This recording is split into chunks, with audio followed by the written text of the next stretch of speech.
So let's break down one of the most insane competitions you'll ever see. We're not just going to talk about what happened when 100 people fought for a private jet. No.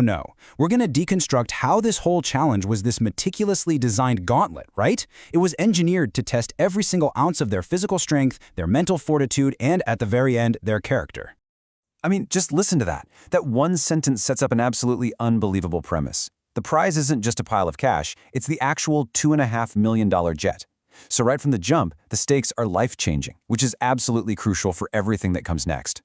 And let's just put a number on that for a second. We're talking about almost $2.5 million.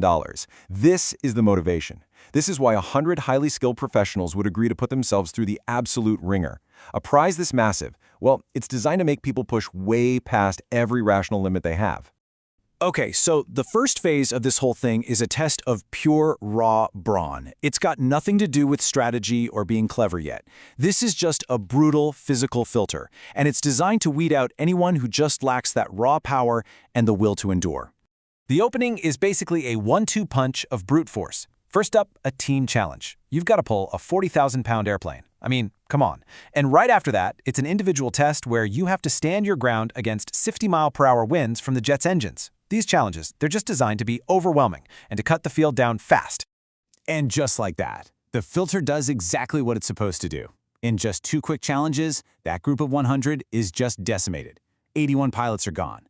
We're left with only 19 people, and now the entire nature of the game is about to change. Big time. So, with the physically weakest filtered out, the competition completely pivots. Now it's a game of the mind. This next phase is a total masterclass in psychological warfare. It's a test of strategy, of social deduction, and it really asks the question, does integrity even have a place when millions of dollars are on the line?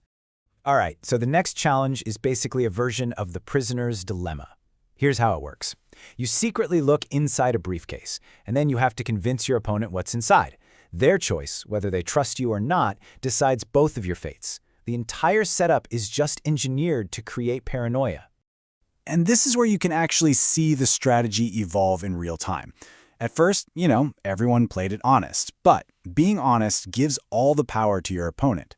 The very second, one pilot successfully lied, the entire game theory just flipped on its head. Trust completely evaporated, and all of a sudden, deception was the best way to win. This quote, wow. It just perfectly captures the conflict of this game. A contestant actually said this right before telling a calculated lie to get ahead. It's just a stark look at that internal battle between your stated values and the tactics you need to win. I mean, how much is your integrity worth when a private jet is the prize? So from those mind games up in the sky, we come crashing right back down to earth for the second to last challenge. And this one is the purest, most primal test of them all. It's a battle of sheer attrition designed to find the one person who just refuses to quit. The rules couldn't be any simpler or any more brutal. 10 people, 1 jet. All you have to do is, hold on. It sounds so easy, right? But it's really a setup for this agonizingly long test of mental and physical endurance where eventually your own body and your own mind become your biggest enemies. This timeline just shows the calculated escalation of pain. What starts as a simple touch becomes a forced march, and then a run. After 15 hours, when everyone's body is already screaming, they introduce these new, torturous rules. And by hour 22, you see the real cost of this challenge, just total physical and mental collapse. The designers showed some pretty creative cruelty here, you gotta admit. Each new rule, triggered by a button, just added another layer of agony. You go from a full hand to a single finger, and then to balancing on one leg. Each escalation was designed to attack a different part of the body and mind, just relentlessly searching for a weakness to exploit. Let's just let that number sink in. Over 22 hours? That is nearly a full day of non-stop physical strain and sleep deprivation. Making it through this wasn't just about strength, it was about having an almost superhuman level of willpower. And only 3 contestants made it past this mark. And here we go, the final genius twist. After filtering for strength, then for cunning, then for pure endurance, the entire competition pivots one last time. It's no longer an individual test. It's a high-stakes, sleep-deprived group negotiation. Okay, so get this. This final dilemma is fascinating. After you've endured 22 hours of torture to prove you're the best, you're told you cannot win alone. The three finalists have just 1 hour to unanimously decide on a single winner. And if they can't agree, all three of them walk away with absolutely nothing. The final conflict really boils down to two opposing philosophies, and they're both born from pure exhaustion. You have one contestant, the competitor, who wants to prove he's the best through one last test of skill. And then you have the others, the pragmatists, who are just too broken to compete anymore. They just want it to be over, and they're willing to leave it all to pure chance.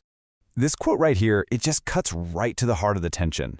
It's an accusation that pits the idea of earning a win against just receiving one. After everything they had been through, the very definition of what it meant to deserve the prize, that was now the final barrier. In the end, it was the ticking clock that forced their hand.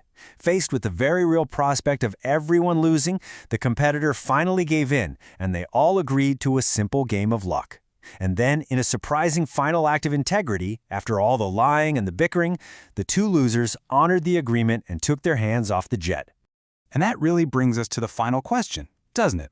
This whole gauntlet was a journey through all these different definitions of winning. It started with the body, it moved to the mind, and it ended with the group. So what does it really take to be a winner? Is it the ability to overpower everyone, to outlast them? Or maybe, is it the ability to cooperate? That's definitely something to think about.